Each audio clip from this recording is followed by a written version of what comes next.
यो गजल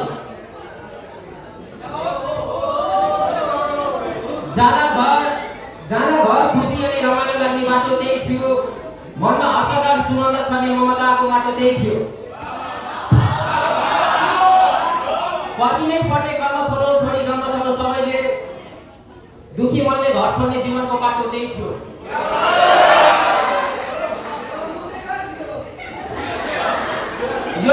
यो परदेशी अनि सहरीय जीवन देख्नलाई त राम्रो लाग्ला, तर यो शरीरमा बगेको साग सिक्नो आटो त्यही थियो।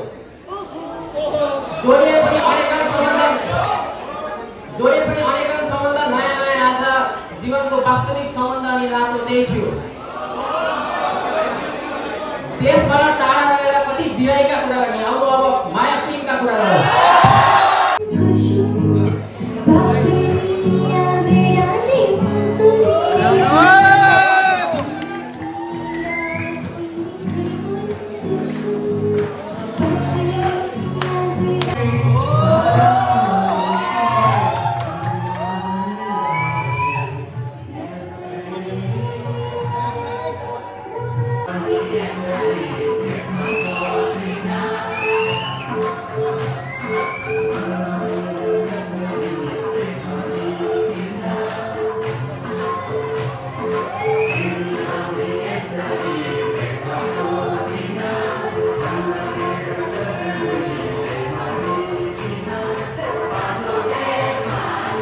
त्यसपछि सरले हाम्रो समस्याहरू के छ सोध्नुभयो अनि उहाँले सकेसम्म हाम्रो समस्याको समाधान गर्न खोज्नु भएको छ।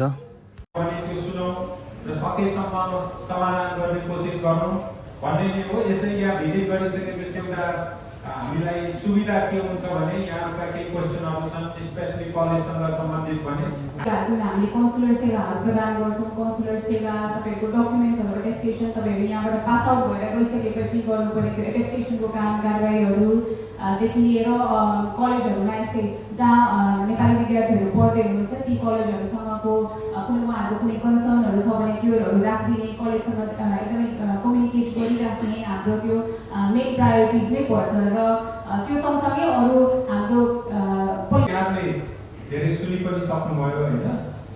अब मेरो अरू भन्ने यहाँको रोलको बारेमा नेपाल बाङ्लादेश रिलेसनसिपमा मेडिकल